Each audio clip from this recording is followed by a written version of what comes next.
4. mail ei ole vahet, mida sa maha paned, kõigest saad kasu. On see aeg, kus mingisugused asjad on omadega lõpuni jõudnud ning sa saad nii-öelda noppida vilju.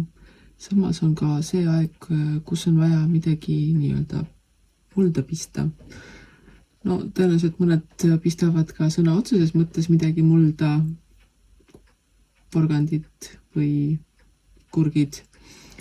Aga iseenda tegemiste mõttes on see, et kui sa oled saanud mingisuguse nii-öelda tulemuse, siis selle järgi sa tead, mida sulle teha meeldib ning sellega on võimalik tulevaste eesmärkide jaoks ka midagi ära teha. Samas, kui sa paned midagi nii-öelda kasvama, sa tegutsed millegi nimel, siis sa ei saa oodata, et need tulemused tuleksid kohe. Kõik asjad vajavad aega kasvamiseks ning nende asjade tegemisel lihtsalt teed rahulikult aina edasi, kuni lõpuks tulevad tulemused. Nagu mulle meeldib endale meelde tuletada kogu aeg seda, et sa ei saa panna täna tomatiseemet mulda ning oodata homme, et saad sealt samast tomateid süüa.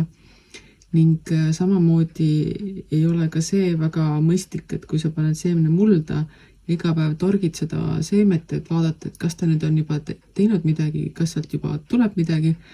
Et sellega sa rikud oma tulemuse saamise.